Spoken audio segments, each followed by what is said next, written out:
Boy, this guy's defending the West, defending Canada's entire economy. I'm talking about my favorite Premier, Brad Wall, who joins us live from Regina's legislature. Hey, Premier, welcome back to the show.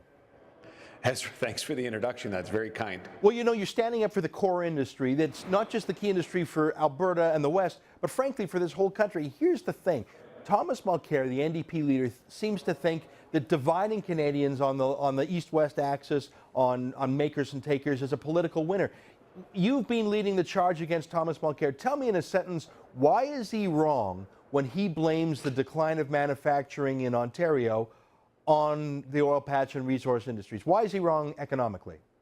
He's wrong because the decline in manufacturing has occurred, unfortunately, really around the world, and certainly across North America. In the Rust Belt in the United States, we've seen a decline that mirrors what has happened in Ontario. And of course, in the United States, they can't blame a natural resources boom for their decline. It goes much beyond the dollar, the exchange rates in either country or around the world. We need to be as productive as we can in all sectors of the economy, and it's that productivity, tax competitiveness, labor legislative environment competitiveness, fiscal probity. These are the things we should focus on in terms of improved productivity and the resurgence of all the sectors of the economy. So, and by the way, the stats out yesterday from Stats Canada clearly show that manufacturing is actually on the rise. Biggest jump since 2011 in Canada, led by, wait for it, Ezra, petroleum and coal-related manufacturing. So I think that's why he's just dead wrong. We've got those stats from StatCan on the screen right now. That's right. I mean, it is true that over the last generation, manufacturing has been in steady decline, but we're showing right now on the screen, Premier, that you're right. Manufacturing is ticking up because of the oil sands, and not just oil sands, but your province too, the conventional oil and gas and other resources. That's great. I got a question for you.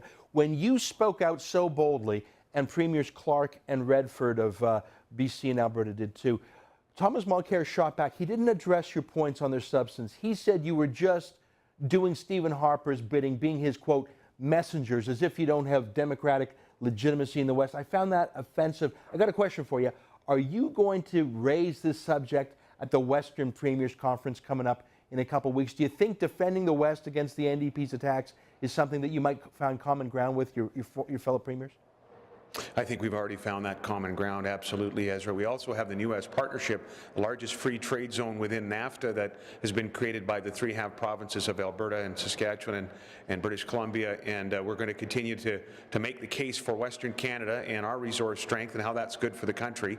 You know, if Mr. Mulcair and the NDP are wondering for whom I'm a messenger on behalf of the people of the province of Saskatchewan, of the economic interests of this province that are contributing to the economy. We have a potash expansion that's unprecedented in the $12 billion range right now. We have conventional oil expansion, and there is manufacturing opportunities because of that resource strength. And I wish Mr. Mulcair and the NDP were prouder of the strength of Western Canada. I'm sure the premiers will be talking about that in a few weeks. I want you to detail some of these statistics. You know, the NDP historically, well, at least claimed to be the party of the working man, especially guys who wear hard hats, guys who work outdoors, hard work, physical work, miners, foresters, the kind of guys who are doing great in Saskatchewan. Can you give us, Premier, the latest statistics of employment in your province, including Aboriginal employment, and the kind of job? I want you to tell Thomas Mulcair what he doesn't know. You know, he's never even visited the oil sands, which I found incredible. In 5 years as MP, he's never bothered to go there. Can you give him and our viewers some stats about the economy from a worker's point of view in your province? Sure. Well, because of the resource strength of Saskatchewan, something obviously the government doesn't take credit for, but because of that strength and the attendant strength in our manufacturing and service sector, the last job numbers out were just from last week, 13,000 new jobs created, the lowest unemployment rate in the country, about 25% of those new jobs created for Aboriginal people. We would tell Mr. Mulcair to check out a uranium mine or two, and the NDP should be doing the same thing in northern Saskatchewan. Of course, we're a world leader in uranium production, and I can tell you we have an international champion, a former government crown, federal provincial crown, merged to become a private company called Cameco, the largest uranium company in the world. About 44% of their mining force are Aboriginal people, principally from the province of Saskatchewan, Aboriginal Canadians working. That's what resource development does. And as we seek to build on that resource strength in terms of our own innovation agenda, but also in terms of manufacturing, we see strength that benefits not just our province, but the country. There are manufacturing jobs today in his home province and in Ontario that are there because of the resource growth. And I just can't fathom why, when the facts stand in the face and against what he has said in terms of Dutch disease, and when economists and premiers have stood up and requested that the NDP take a second look at this, why he refuses. He's actually retrenched his position, I would say, and got into the whole messenger comment from yesterday. I'm not sure this gambit is working anymore for him if it was a political one to begin with. We only have about 20 seconds left. Answer me this. Your provincial opposition is the NDP. Are they slowly backing away from their federal counterpart, or are they jumping on his bandwagon and beating up Saskatchewan too?